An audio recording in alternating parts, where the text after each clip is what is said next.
9-year-old woman is dead. Another woman barely escaping with her life. Good evening. I'm David Scott. Police now investigating the city's first homicide of the year, trying to determine if an assault that occurred an hour beforehand is connected. The dead woman's body was found inside her rental home in the 3100 block of King Street around 3 this morning. Jacqueline Inglés has more. Homicide investigators are not saying whether these cases are related, but they are calling it a strange coincidence. They also aren't telling us how that 29-year-old woman died or where they found her in her house. Police responding to a phone call went to this rental house on King Street where they found the body of a 29-year-old woman. The victim's neighbors and friends say she worked at a nearby elementary school. She was real nice. She came over for dinner once. Investigators worked through the darkness and into Sunday afternoon collecting evidence and interviewing the victim's neighbors and friends. This woman told KXAN her friend spent New Year's Eve at the 29th Street Ballroom and was going to walk back home with a friend. The ballroom is just 2 blocks away.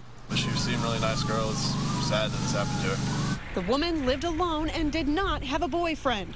Close friends describe her as well-liked and believe this was a random crime.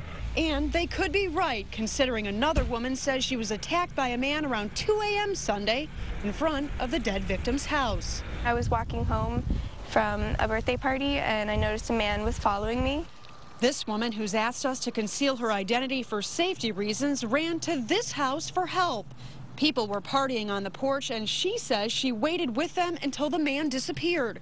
That's when she began walking again and was attacked. Suddenly he was behind me. He grabbed me, wrestled me to the ground, and hit my head against the ground. She believes her loud screaming is what sent her attacker running. Neighbors called 911 and an officer came out and took a report. He said he was going to check around the neighborhood for him, but that it was, he probably wasn't going to find him.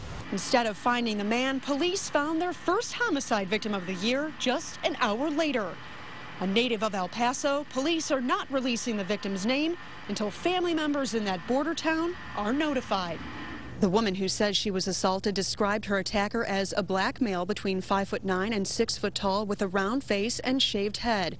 She says he was wearing a gray zip-up hoodie. Again, the lead homicide investigator would not confirm that these two cases are related, but did tell me that he wanted to speak with that woman who reported the assault.